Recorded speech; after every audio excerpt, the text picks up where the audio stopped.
And then this week, it was exposed not by Snowden, but by another whistleblower that the CIA has embedded spyware into hardwares. So like Hard drives. hard drives, yeah. Hardwares. Hardwares. Hardware stores. Hardware. Hardware stores. If you buy a hammer or a screwdriver, there's spyware. There's spyware on there, I am telling you. The hardware has spyware. Get out now. Save yourselves. Never shopping. You have to learn how to forge your own tools.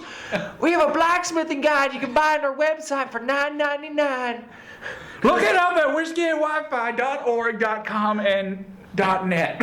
Tweet, love us, share. Share. Don't buy hardware at the hardware store.